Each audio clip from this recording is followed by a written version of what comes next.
Hello बच्चों, welcome to अकेड Excel. तो आज अपन स्टार्ट कर रहे हैं अपना नया टॉपिक जो है इलेक्ट्रोकेमिस्ट्री। ठीक है। तो इलेक्ट्रोकेमिस्ट्री में आज अपन क्या क्या बातें पढ़ने वाले हैं तो वो सारी चीज़ें देख लेते हैं। तो पहले अपन सेल वाला पार्ट नहीं पढ़ेंगे, पहले कंडक्शन वाला पार्ट पढ़ेंगे। ठीक है। तो क्या क्या चीज़ें आज हम देखने वाले हैं इस चैप्टर में तो वो देख लेते हैं। तो देखो, आज हम देखने वाले हैं एक तो इंट्रोडक्शन।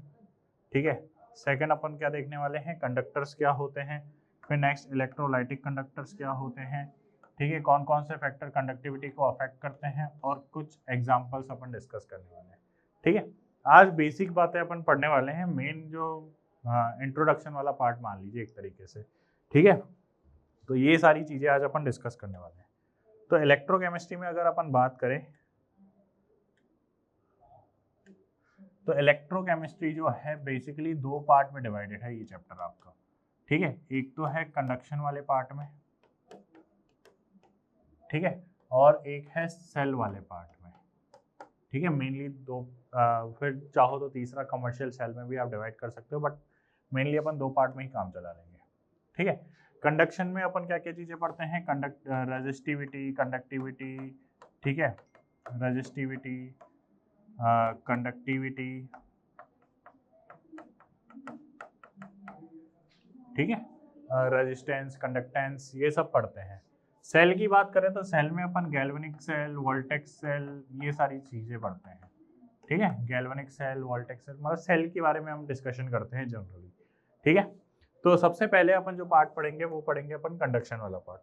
तो कंडक्शन वाले पार्ट को स्टार्ट करने से पहले अपन थोड़ा सा इंट्रोडक्शन ले लेते हैं कि इलेक्ट्रोकेमिस्ट्री क्या है।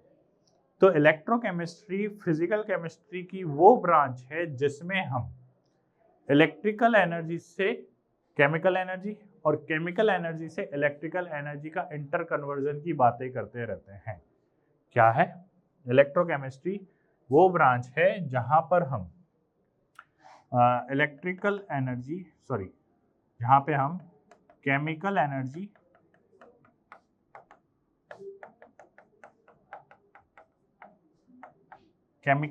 से इलेक्ट्रिकल एनर्जी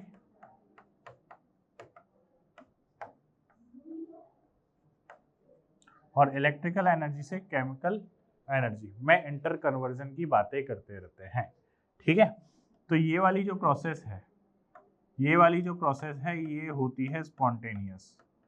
ये कैसी होती है? स्पॉन्टेनियस, यानी अपने आप होने वाली। और ये जो प्रोसेस है ये होती है नॉन स्पॉन्टेनियस। ठीक है। तो ये सारी बातें अपन करते हैं। तो ध्यान से देखो क्या लिखा हुआ है, electrochemistry is the branch of physical chemistry which deals with the study of inter conversion,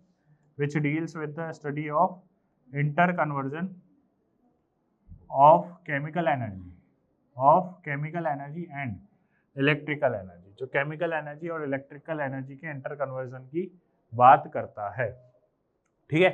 फिर नेक्स्ट अपन बात करते हैं इलेक्ट्रोकेमिकल सेल के बारे में।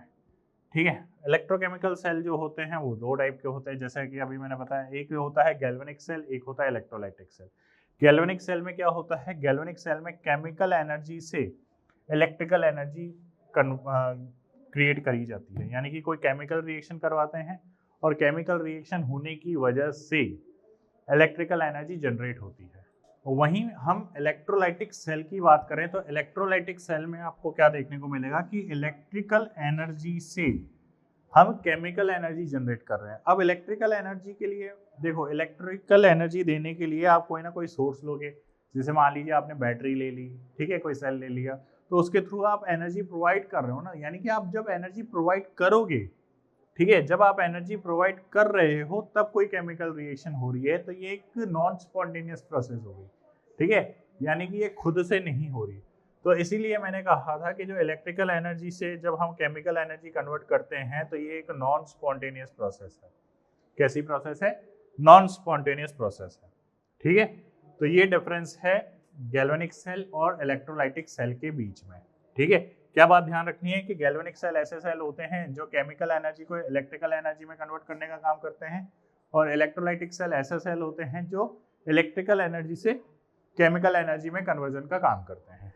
ठीक है। चलिए नेक्स्ट बात करते हैं अपन कंडक्टर्स की। कंडक्टर्स क्या होते हैं? तो कंडक्टर्स वही बचपन में पढ़ते आए हो कि कंडक्टर्स क्या होते हैं, जो कंडक्ट इलेक्ट्रिसिटी और हीट कंडक्ट करते हैं उसको हम कंडक्टर्स बोलते हैं।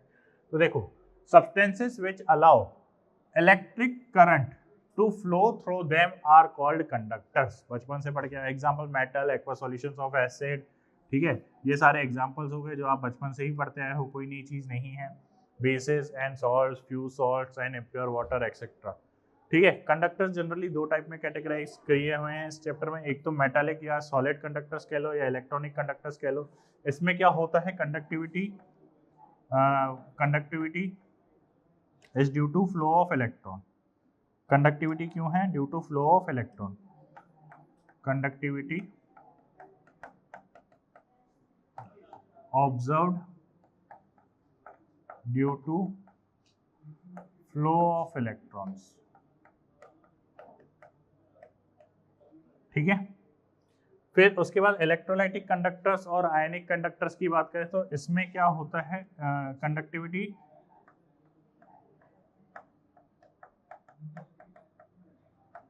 Observed due to flow of ions. किसकी वजह से? आयंस के फ्लो की वजह से हमें यहाँ पे कंडक्टिविटी ऑब्जर्व होती है। आ रही है बात समझ में? चलिए, तो ये हो गई कहानी। नेक्स्ट अपन बात करते हैं मेटालिक कंडक्टर्स की। मेटालिक कंडक्टर्स में क्या होता है?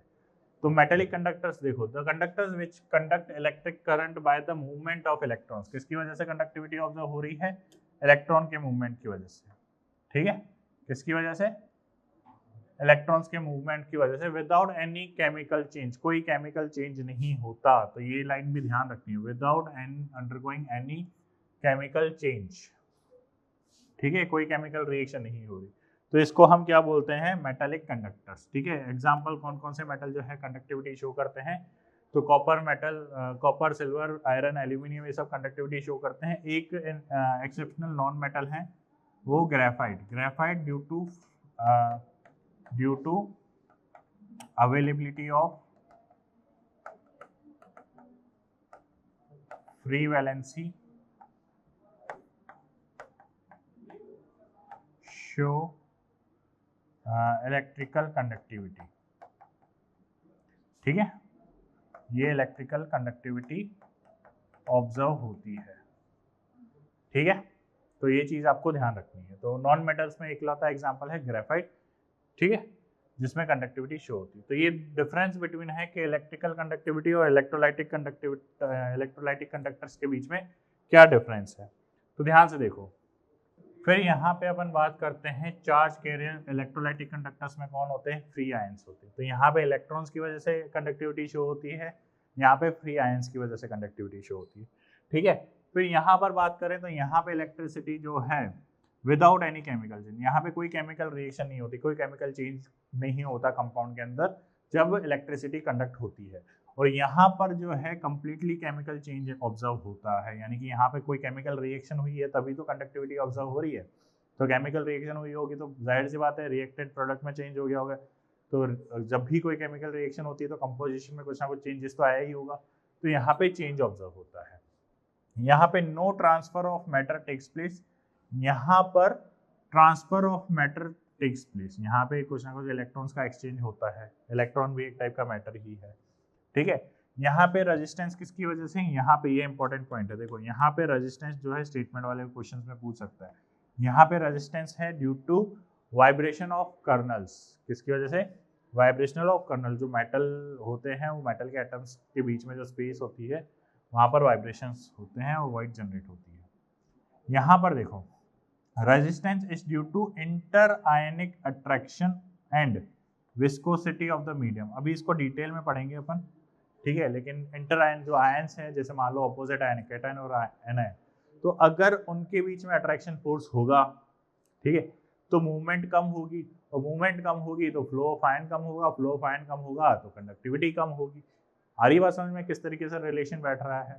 ठीक है, तो ऑपोजिट चार्जेस जितना ही नजदीक होंगे वो एक दूसरे से अट्रैक्टेड ज्यादा रहेंगे, तो मूवमेंट कम आएगी। आ रही बात समझ में? चलिए नेक्स्ट है the resistance increase with the increase in temperature. यहाँ पे टेम्परेचर बढ़ाने पर रेजिस्टेंस बढ़ता है और यहाँ पे टेम्परेचर बढ़ाने पे रेजिस्टेंस कम होता है। क्यों? क्योंकि रेजिस्टेंस बढ़ाओगे तो फ्लो ऑफ आयंस जो है वो बढ़ जाएगा, आयंस ज़्यादा से ज़्यादा फ्लो करने लगेंगे तो कंडक्टिविटी भी ज़्यादा से ज़्यादा ऑब्जर्व होगी।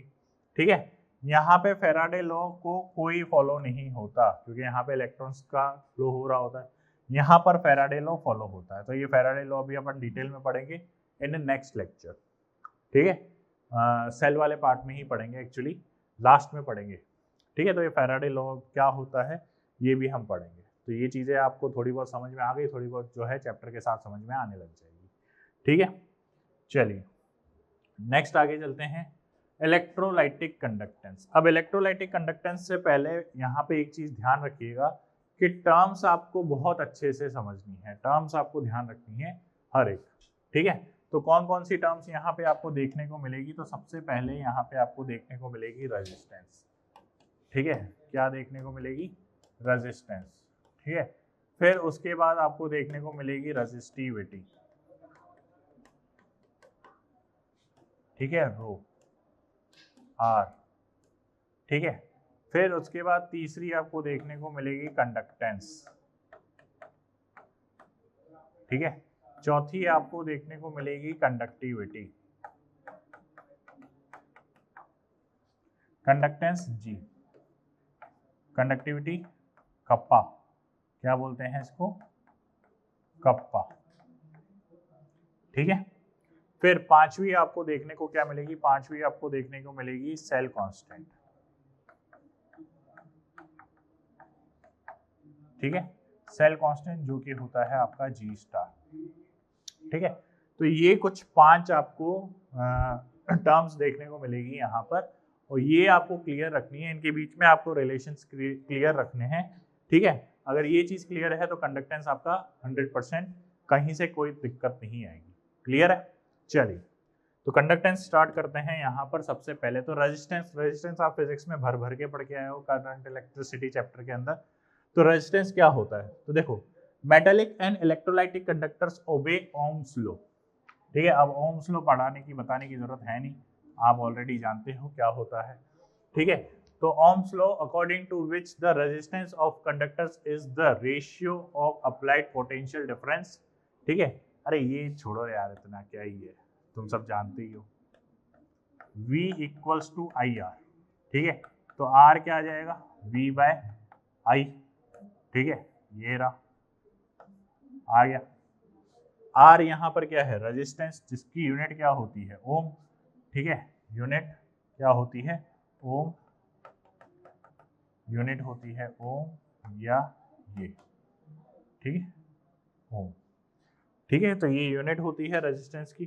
फिर उसके बाद नेक्स्ट है कंडक्टेंस। अब देखो, रेजिस्टेंस क्या होता है?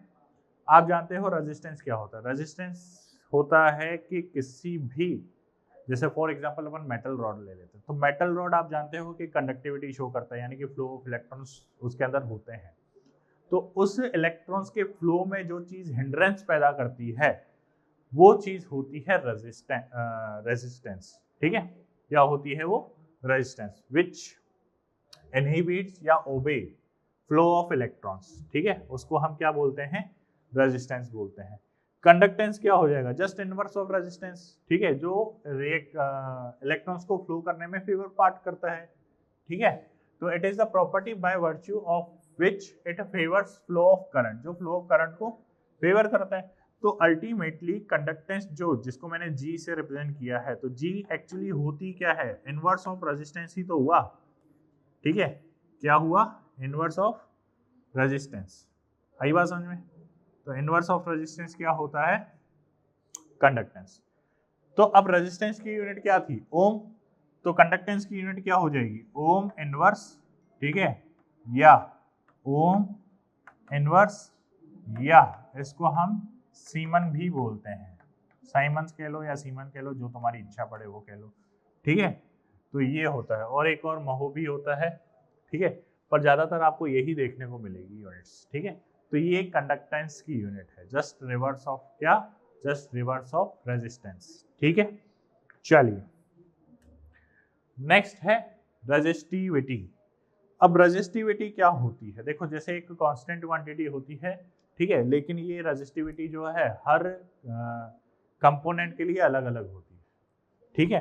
क्योंकि जैसे मान लीजिए आप आयरन की रॉड ले रहे हो और एक मान लीजिए कॉपर की रॉड ले रहे हो, तो दोनों रॉड की रेजिस्टिविटी कह लो या कंडक्टिविटी कह लो, वो दोनों अलग अलग है ना, ठीक है। हालांकि कंडक्टेंस तो शो करते हैं दोनों के दोनों, लेकिन मान लीजिए आयरन की रॉड जो है वो ज़्यादा कंडक्टिविटी शो कर रही है एज कम्पेयर टू कॉपर, ठीक है। तो यानी कि कंडक्टिविटी आयरन में ज़्यादा है, तो इसका मतलब ये है कि रेजिस्टिविटी कॉपर में ज़्यादा है, रेजिस्टेंस कॉपर में ज़्यादा पैदा हो रहा है, ठीक है।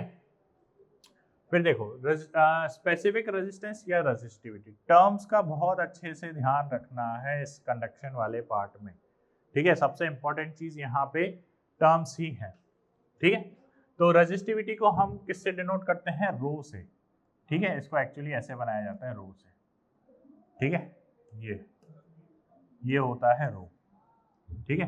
तो देखो क्या होता है, the resistance of a conductor is directly proportional to the length and inversely proportional to the area of cross section, ठीक है। तो रेजिस्टेंस जो है वो डायरेक्टली प्रोपोर्शनल होता है लेंथ के और इनवर्सली प्रोपोर्शनल होता है एरिया के।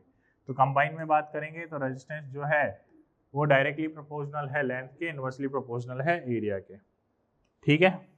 चलिए अब इस प्रोपोर्शनलिटी को हटाने के लिए कोई ना कोई कांस्टेंट वैल्यू आएगी। वो कांस्टेंट वैल्यू क्या होती है, वो कांस्टेंट वैल्यू है रेजिस्टिविटी। क्या है, रेजिस्टिविटी, जिसको हम रो बोलते हैं, ठीक है। तो इस प्रोपोर्शनलिटी को हटाने के लिए यहाँ पर क्या वैल्यू आएगी, रो, ठीक है। रो आ गया। अब रो को यहाँ पे R इंटू ए अपॉन एल, ये हो गया, ठीक है। अगर मैं लेंथ की वैल्यू 1 सेंटीमीटर रखता हूँ, एरिया 1 सेंटीमीटर स्क्वायर रखता हूँ, तो उस दौरान जो रेजिस्टेंस होगा वही मेरे लिए रेजिस्टिविटी भी होगा। ध्यान से समझो मैंने क्या कहा। आप रेजिस्टेंस का ये फॉर्मूला अप्लाई कर रहे हो, आप लेंथ ले रहे हो 1 सेंटीमीटर, आप लेंथ ले रहे हो 1 सेंटीमीटर, एरिया ले रहे हो 1 सेंटीमीटर स्क्वायर, और जब उस कंपोनेंट की 1 सेंटीमीटर लेंथ ले ली, 1 सेंटीमीटर स्क्वायर एरिया ले लिया, उस दौरान जो उसके अंदर रेजिस्टेंस ऑब्जर्व हो रहा है वही आपके लिए क्या है, रेजिस्टिविटी है। हरी बात समझ में, वही क्या है आपके लिए, रेजिस्टिविटी है, ठीक है।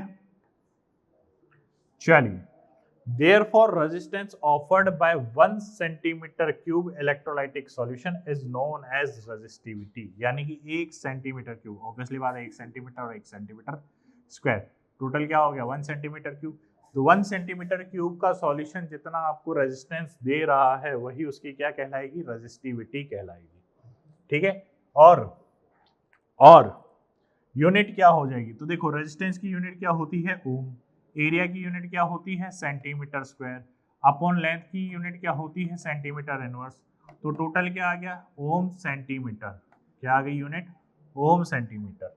तो ये देखिए यूनिट क्या आ रही है, ओम सेंटीमीटर, ठीक है। तो यूनिट भी किस तरीके से निकाली जाती है समझ में आ रही है। तो यहाँ पर ये चीज आपको ध्यान रखनी है, ठीक है। चलिए नेक्स्ट अपन बात करते हैं स्पेसिफिक कंडक्टेंस के बारे में। स्पेसिफिक कंडक्टेंस क्या होती है, तो देखो स्पेसिफिक कंडक्टेंस जो है जस्ट रेजिस्टिविटी का उल्टा। जैसे रेजिस्टेंस का उल्टा क्या होता है, कंडक्टेंस, उसी तरीके से रेजिस्टिविटी का उल्टा क्या होता है, कंडक्टिविटी, ठीक है। तो कंडक्टिविटी को हम कप्पा से डिनोट करते हैं, किससे, कप्पा से, कप्पा से डिनोट किया जाता है। अब कप्पा क्या होता है, it is defined as the reciprocal of specific resistance या रेजिस्टिविटी, या रेजिस्टिविटी। तो कप्पा जो है इनवर्सली प्रोपोर्शनल क्या होता है, रो। तो R equals to rho LA होता है। तो कप्पा क्या हो जाएगा, देखो रो क्या हो जाएगा, यहाँ से रो क्या हो जाएगा, R into A upon L, ठीक है। अब आप जानते हो कि कप्पा क्या होता है, 1 अपॉन रो होता है, तो यानी कि कप्पा क्या हो जाएगा, L upon A into 1 by R, ठीक है। क्या हो जाएगा, इंटू 1 बाय R, ठीक है।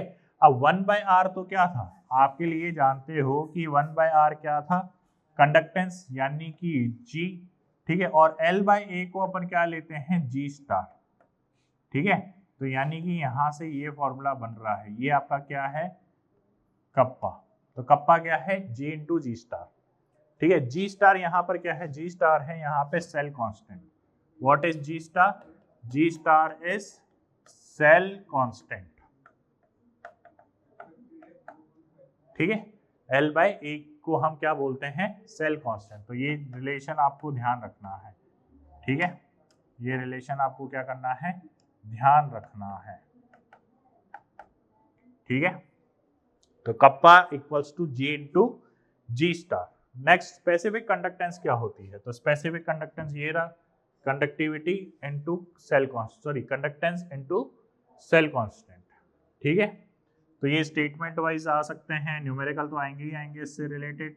तो ये सारे क्वेश्चंस आपके इसमें अभी आपको देखने को मिलेंगे असाइनमेंट्स में एंड CREs में, ठीक है। तो ध्यान रखिएगा। Hence, specific conductivity of a solution is defined as the conductance offered by 1 centimeter cube. Obviously बात है, रेजिस्टिविटी कहाँ मिल रही थी, रेजिस्टिविटी की वैल्यू निकाली, उसकी जस्ट रेसिप्रोकल वैल्यू निकालोगे, वो क्या आ जाएगी, कंडक्टिविटी की वैल्यू आ जाएगी, ठीक है। तो 1 centimetre cube of electrolytic solution, unit जो है कप्पा की क्या है, ओम इनवर्स सेंटीमीटर इनवर्स, ठीक है। क्या है, ओम इनवर्स सेंटीमीटर इनवर्स, ठीक है। क्योंकि कंडक्टेंस की यूनिट क्या थी, ओम इनवर्स। सेल कांस्टेंट की वैल्यू क्या होगी, सेंटीमीटर अपॉन सेंटीमीटर स्क्वायर, यानी कि सेंटीमीटर इनवर्स। तो यानी कि ओम इनवर्स सेंटीमीटर इनवर्स, ठीक है। तो ये यूनिट भी ध्यान रखनी है, ठीक है। तो रेजिस्टेंस हो गया, रेजिस्टिविटी हो गया, कंडक्टेंस हो गया, कंडक्टिविटी हो गया। ये रिलेशन आपको ध्यान रखने हैं और इसी रिलेशन से रिलेटेड आपके एग्जाम में आपको क्वेश्चन देखने को मिलेंगे, ठीक है। कंटिन्यू करते हैं नेक्स्ट आगे। तो आगे देखिए, सेल कांस्टेंट, जैसा कि मैंने बताया L बाई ए को अपन क्या बोलते हैं, सेल कांस्टेंट। इसकी यूनिट क्या हो जाएगी, सेंटीमीटर इनवर्स, ठीक है। अब लास्ट है मोलर कंडक्टिविटी या मोलर कंडक्टेंस। अब मोलर कंडक्टिविटी या मोलर कंडक्टेंस क्या होता है, तो ध्यान दीजिए, सामने क्या लिखा हुआ है, सामने लिखा हुआ है कि मोलर कंडक्टिविटी या मोलर कंडक्टेंस, जिसको हम लैम्बडा एम से रिप्रेजेंट करते हैं, किससे रिप्रेजेंट करते हैं, लैम्बडा एम से, ठीक है, या फिर म्यू से रिप्रेजेंट करते हैं, ठीक है। तो it is defined as the conductance of all the ions produced by 1 mole of electrolyte present in the given volume of the solution. तो लैम्बडा एम जो है वो रिप्रेजेंट किया जाता है किससे, कप्पा इनटू वॉल्यूम से। देखो कप्पा इनटू वॉल्यूम से, देखो किस तरीके से, आप जानते हो कि मोलर कंडक्टिविटी जो है वो डायरेक्टली प्रोपोर्शनल है किससे, वॉल्यूम से। जितनी ज़्यादा वॉल्यूम उतनी ज़्यादा कंडक्टिविटी होगी। यहाँ पे जो प्रोपोर्शनलिटी साइन आता है वो आता है कप्पा, क्या आता है, कप्पा, ठीक है, कप्पा इनटू वी।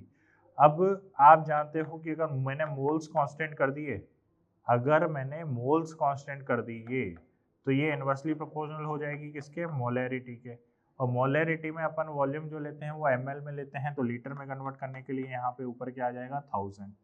तो यहाँ पर एक फॉर्मूला तो ये बन गया, ठीक है, कप्पा इंटू 1000 अपॉन मोलैरिटी, तो जो कि ये रहा एज इट इज, ठीक है। और दूसरा एक ये रहा, ठीक है।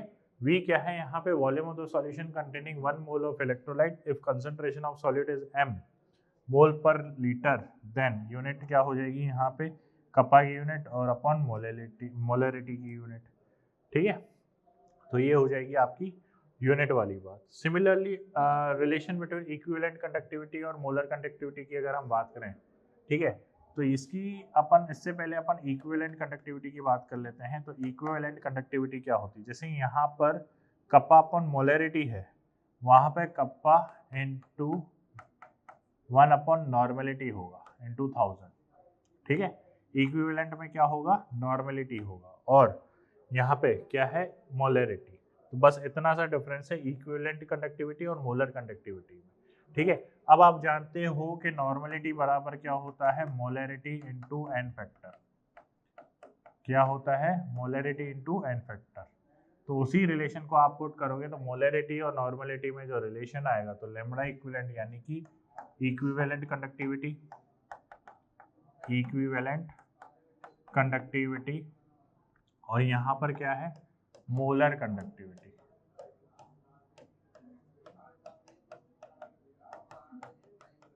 ठीक है। तो जो रिलेशन है वो क्या होगा, lambda equivalent equals to lambda M upon valency factor, ठीक है। ये रिलेशन रहेगा। चलिए अब थोड़ा बहुत क्वेश्चंस की बात कर लेते हैं। तो the resistance of one normality solution of salt is 50 ओम। तो रेजिस्टेंस आपको दिया हुआ है कितना है, 50 ओम। ठीक है, कैलकुलेट इक्विवेलेंट कंडक्टेंस, यानी कि लैम्बडा इक्विवेलेंट बोला है कैलकुलेट करने के लिए। ठीक है, conductance of the solution if two platinum electrodes in a solution are, length आपको दे रखी है 2.1 सेंटीमीटर, ठीक है, apart and each having an area आपको दे रखा है 4.2 सेंटीमीटर स्क्वायर।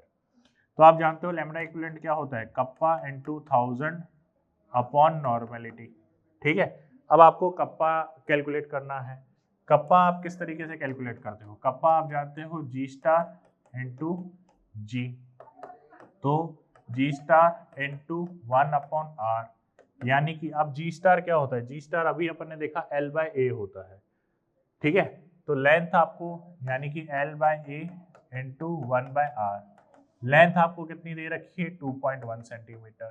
ठीक है, एरिया ये कितना दे रखा है 4.2 centimetre square, and to 1 upon R, R कितना दे रखा है आपको रेजिस्टेंस 50, तो ये हो गया 2 टाइम्स, ये हो जाएगा 1 अपॉन 100, यानी कि 10 का -2।